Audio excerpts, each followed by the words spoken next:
Olá, povo de Deus, São Lucas, evangelista, 18 de outubro de 2021.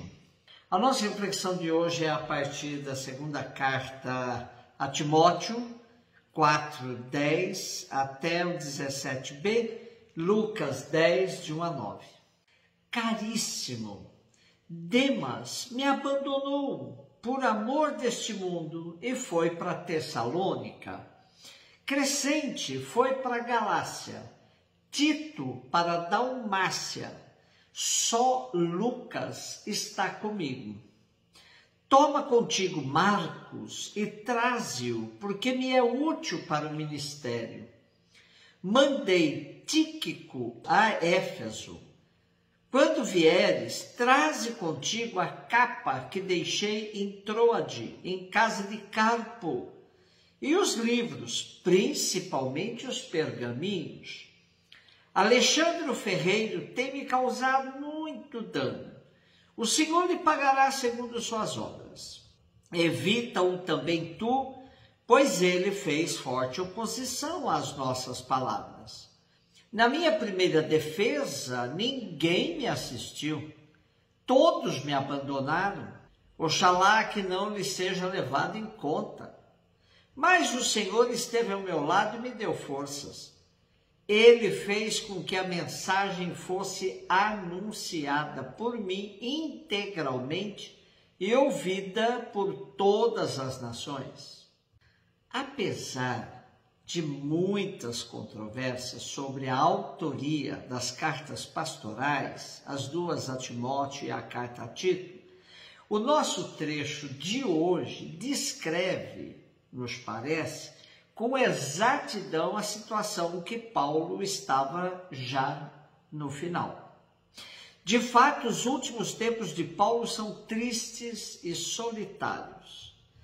Embora abandonado e traído pelos companheiros mais próximos, seu olhar continua firme no Senhor para anunciar o Evangelho e finalmente participar plenamente do reino. Lucas estava com Paulo no tempo da primeira prisão. Isso é o que nos diz a carta aos Colossenses, capítulo 4, versículo 14. Talvez seja este Lucas mesmo o autor do terceiro evangelho e do livro dos Atos dos Apóstolos. Marcos ou João Marcos foi companheiro circunstancial e já havia tido divergência com Paulo, mas o encontramos aqui como companheiro fiel no tempo da perseguição. Os colaboradores de Paulo variavam de acordo com o local da missão, mas ele encontrou também muita oposição por toda parte.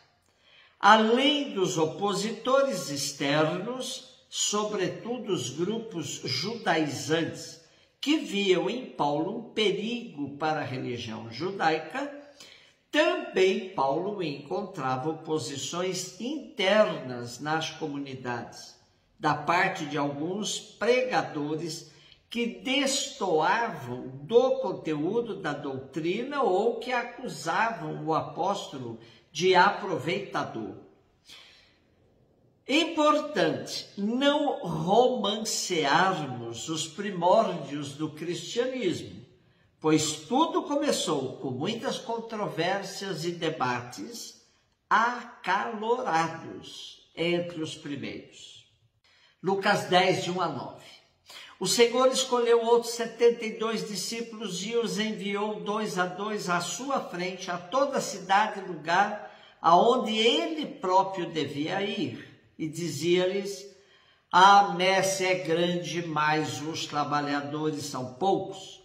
Por isso, pedi ao dono da messe que mande trabalhadores para a colheita. Eis que vos envio como cordeiros para o meio de lobos. Não leveis bolsa, nem sacola, nem sandálias, e não cumprimenteis ninguém pelo caminho. Em qualquer casa em que entrardes, dizei primeiro: a paz esteja nesta casa. Se ali morar um amigo da paz, a vossa paz repousará sobre ele. Senão, ela voltará para vós. Permanecei naquela mesma casa, comei, bebei do que tiverem, porque o trabalhador merece o seu salário. Não passeis de casa em casa. Quando entrardes numa cidade e fordes bem recebidos, comei do que vos servirem, curai os doentes que nela houver, e dizei ao povo: o reino de Deus está próximo de vós. Seguramente esse texto foi escolhido para hoje, festa de São Lucas, para mostrar que havia muito mais discípulos de Jesus do que o grupo restrito dos 12. Mas nada garante que Lucas estivesse no meio desses outros 72. Esse envio missionário traz recomendações costumeiras de Jesus sobre a austeridade que deve acompanhar os missionários. Não leveis bolsa, nem sacola, nem sandálias. Outra característica do envio missionário é a questão do foco no objetivo da missão. Não cumprimenteis ninguém pelo caminho, não passeis de casa em casa. Isso significa que nada e ninguém deve distrair os missionários da real e urgente perspectiva missionária. Nessa mesma ótica, temos a outra recomendação de Jesus: em qualquer casa em que entrardes, dizei primeiro: a paz esteja nesta casa.